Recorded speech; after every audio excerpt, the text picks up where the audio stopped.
안녕하세요. 진짜 한국 문화를 배우는 리아의 코리아타운입니다. 여러분, 오늘이 바로 무슨 날인지 아시나요? 정말 특별한 날인데요. 우리의 소중한 한글이 탄생한 한글날입니다. 이 한글이 만들어지지 않았다면 어떻게 됐을까요? 아마도 한국 사람들은 한자를 사용했겠죠. 저는 사실 한자에 대한 안 좋은 기억이 많습니다. 한국인들이 한글을 사용하지만 여전히 한자를 배우거든요. 특히 제가 어렸을 때는 저희 엄마가 저한테 한자 자격증을 따게 했어요. 왜냐하면 한국어 단어의 대부분이 한자어에서 왔어요. 예를 들어 교육이라는 말은 한글로 읽고 쓸 수 있습니다. 하지만 원래는 한자로 이루어져 있어요. 또 한국인의 이름 대부분이 한자예요. 즉, 글자는 한글로 쓰지만 의미를 깊이 이해하려면 한자를 알면 좋아요. 근데 저는 한자가 너무 어려운 거예요. 어렸을 때 엄마가 한자 문제집을 풀게 계속 시켰는데 그게 너무너무 싫었던 기억이 있어요.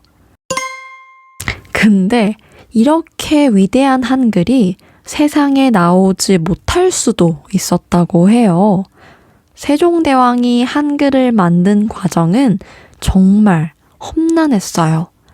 당시 양반들은 중국의 글자인 한자를 쓰는 것을 자랑스럽게 여겼어요. 참고로 양반은 그 당시에 가장 높은 계급의 사람을 뜻해요. 이 양반들이 새로운 글자를 만드는 걸 반대했어요. 그래서 세종대왕은 몇몇 학자들과 함께 비밀리에 한글 프로젝트를 진행했답니다. 만약 들켰다면 한글은 세상에 나오지 못했을지도 몰라요.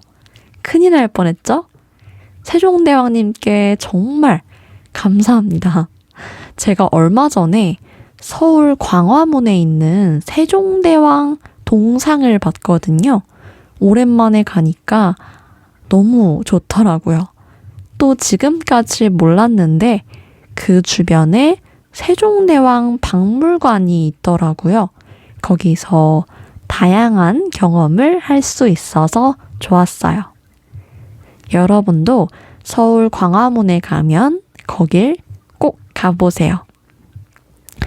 이 세종대왕은 10,000원 지폐에도 있잖아요. 한국에 여행 오는 많은 외국인들이 이 10,000원짜리 지폐에 있는 인물이 누군지 꼭 알았으면 좋겠어요. 바로 한글을 만든 분입니다.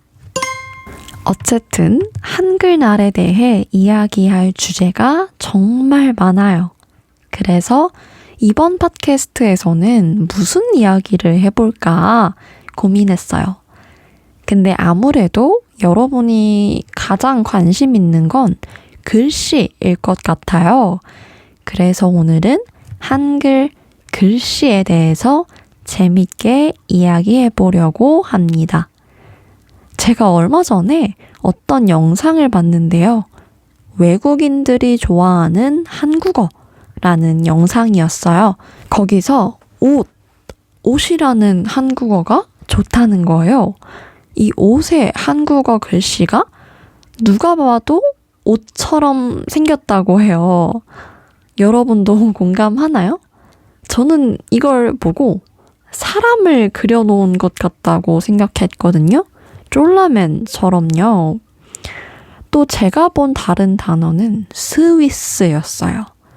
이 단어는 진짜 스위스를 상징하는 것 같아서 신기하다고 하더라고요. 여기 보면 가운데 사람이 이렇게 있고 창을 들고 있어요.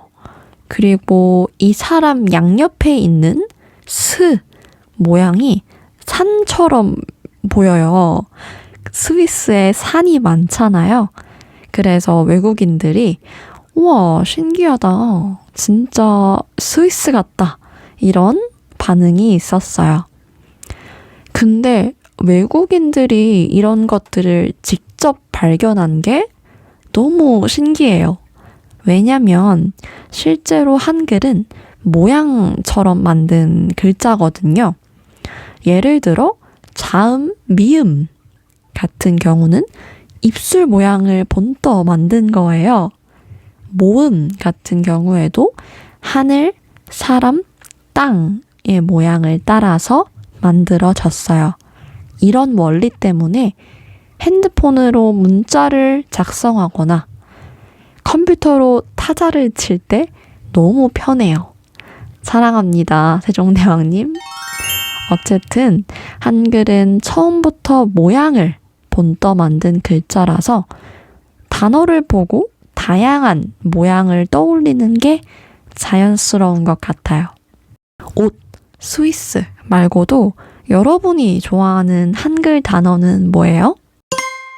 자, 이제는 글씨에 대한 이미지에 대해서 이야기를 해볼까요? 여러분 혹시 필체라는 단어 아시나요?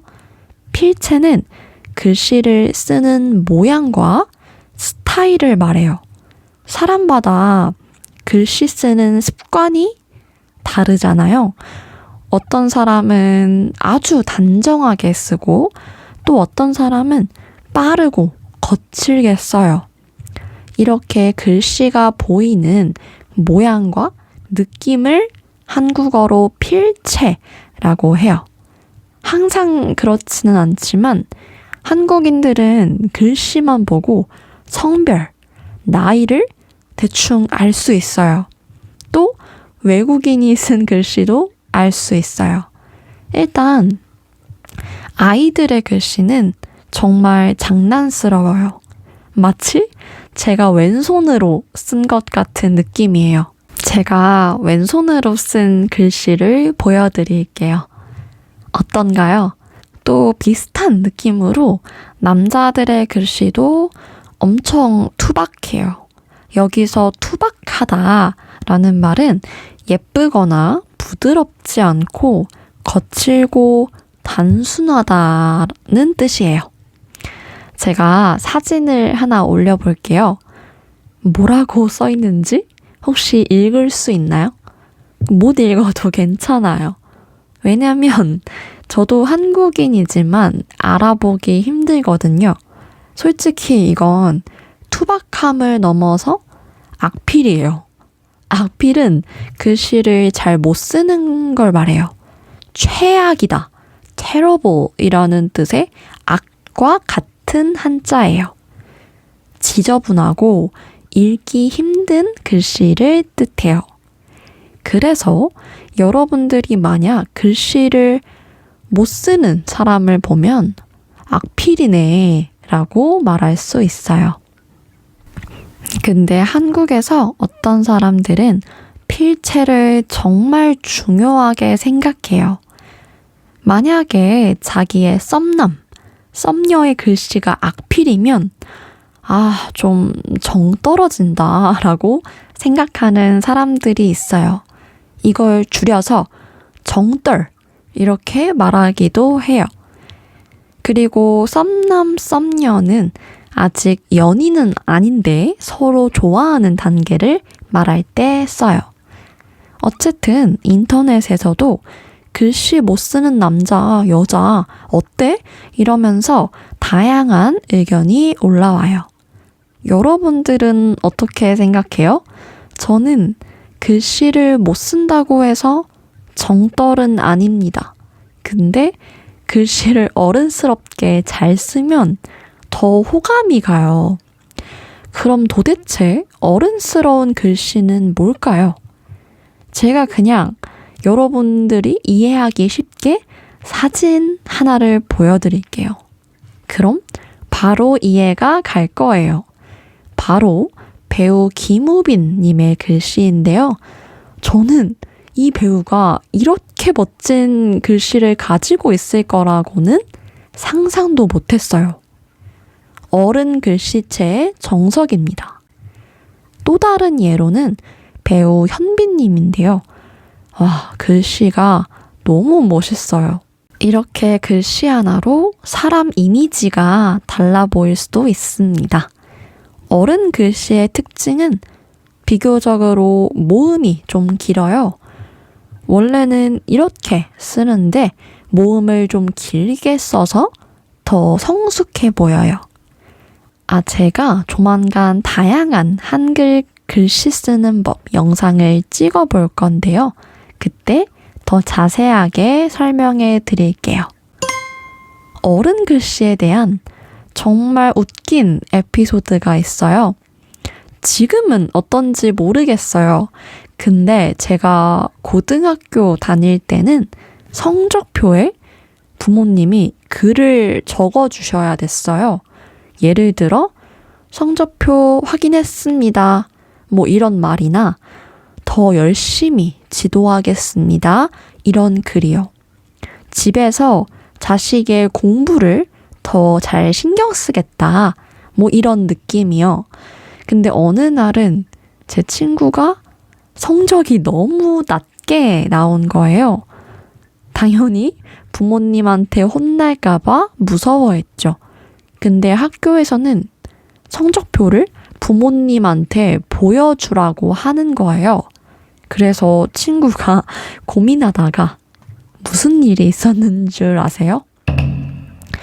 저희 반에 있던 글씨를 어른스럽게 잘 쓰는 친구를 찾아갔어요. 그래서 그 친구한테 대신 써달라고 하는 거예요. 그 친구가 처음에는 엄청 고민했어요. 과연 내가 진짜 어른인 부모님처럼 쓸 수 있을까? 이러면서 막 노트에다가 어른 글씨를 연습하는데 너무 웃겼어요. 결국에는 들키지 않고 잘 넘어갔어요. 반대로 저는 영어 원어민이 아니라서 영어 글씨체는 잘 구분하지 못해요. 여러분은 어때요? 여러분이 쓰는 언어의 글씨를 보면 누가 쓴 건지 금방 알아볼 수 있나요? 이렇게 글씨에 따라 이미지가 달라 보이는 것 때문인지 몇몇 사람들은 글씨 교정을 하기도 해요. 악피를 고치고 싶어서 하는 사람도 있고요. 그냥 갑자기 글씨체를 바꾸고 싶어서 하는 사람도 있어요. 인터넷에 글씨 교정이라고 검색하면 많은 도안이 있어요. 그걸 아이패드 같은 거에 다운받아서 많이 쓰더라고요. 저도 한때는 글씨에 관심이 정말 많았어요. 특히 어렸을 때, 초등학교 다닐 때요.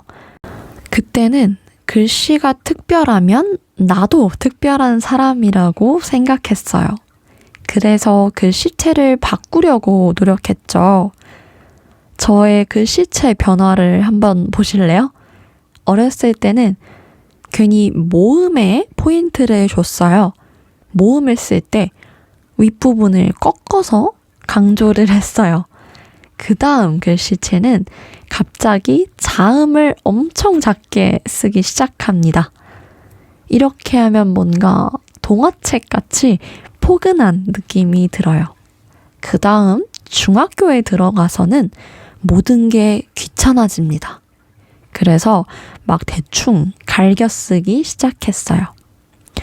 갈겨 쓰다라는 말은 글씨를 대충, 빨리, 정성 들이지 않고 쓴다는 뜻이에요.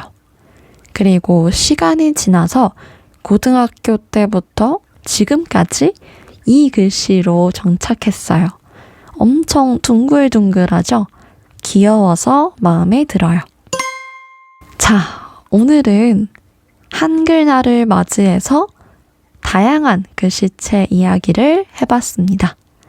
이 팟캐스트를 듣고 한국어를 배우시는 분들이 한글의 매력을 더 알았으면 좋겠어요.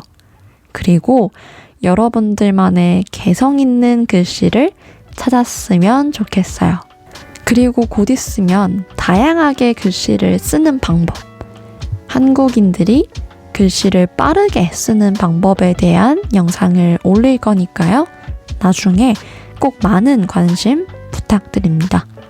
우리의 소중한 한글날, 세종대왕님, 그리고 한글을 사랑해주는 여러분들께 감사드리며 이 영상을 마치겠습니다. 다음 팟캐스트에서 만나요. 안녕!